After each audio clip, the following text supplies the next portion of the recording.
Hi everyone, it's another update, another small update, and I'm just doing some painting. So I'm doing that, the painting of the under the tracks as I was discussing in the last video update, just to try and get some colour under the ballast when I put it on, which is going to be a grey blend, obviously. Although in the video, this grey might actually turn up quite blue. It actually looks a little bit blue before it dries, but it does dry fairly well at a dark grey sort of colour. Not sure what I'm going to do in here at the moment. It's probably better because an 8mm gap along there where I didn't really cut very straight in the board, but I'll pack it up with something and paint over there with another coat. So this is a big area because I've got the two tracks. Excuse me, I've got the two tracks coming along here. Going up there, and of course this one coming from here and then connecting back onto the inner track there, and I'll have some ballast spread all the way in the middle there, and probably some sort of building or some action going on with some track workers or something like that. The paint that I'm using is just a water-based paint, and I'm just doing it in sections too because I just want to make sure that if I'm taking track apart or taking track off, then I want to make sure that I know, where it's going back. I haven't got a track plan or anything like that, so I need to.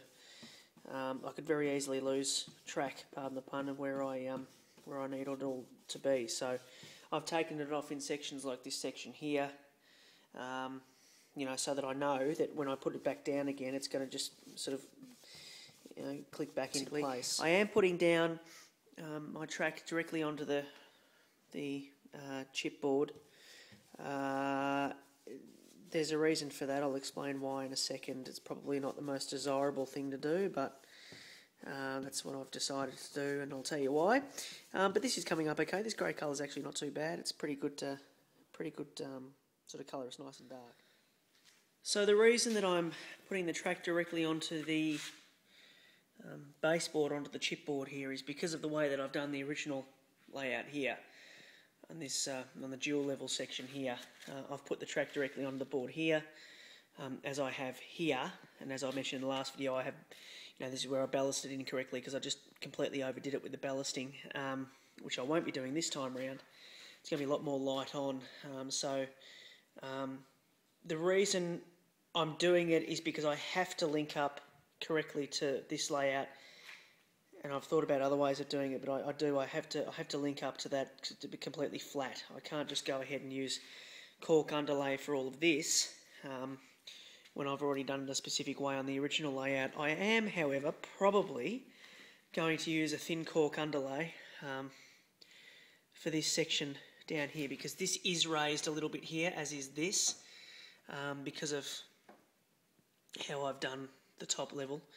I'll probably run the cork down here, run it along here so that I've got something to ballast on, as we had a couple of your suggestions from the last video, so thank you for that. I'll put some cork down so I can ballast on that easily enough, and then obviously use the modelling plaster and rock moulds and things to model along that side.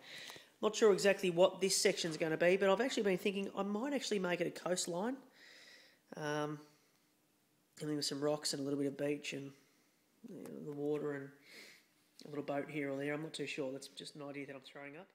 The other little thing I wanted to point out was the reason that I really originally wanted to put the cork underlay on the new section of layout was for sound deadening. I noticed that on this part of the layout here, it does get quite loud when you ballast the tracks and then the trains are running over, and particularly the rolling stock, and it's quite loud. But I have determined, and I'm hoping that sound is sort of is probably due to the dual level characteristics of this particular part of the layout here, and I'm thinking that it's probably amplifying the sound through the underside there in particular. So when it's on all of this section here, hopefully a lot of that sound will obviously just dissipate under the table, and we won't get a big problem with it. It's not a huge problem if there is a bit of sound anyway. I just don't want it to be too loud that it sort of overtakes or sort of takes people's attention away from what else is happening on the layout. So that's what I'm hoping. I'll soon find out anyway. But also, I suppose, from a video point of view, it gives the trains a nice sound when they're going along the tables, and a good clickety-clack type of sound as well. So, yeah, we'll see how it goes, but I'll keep painting and see how it looks once all of the undercoat is done.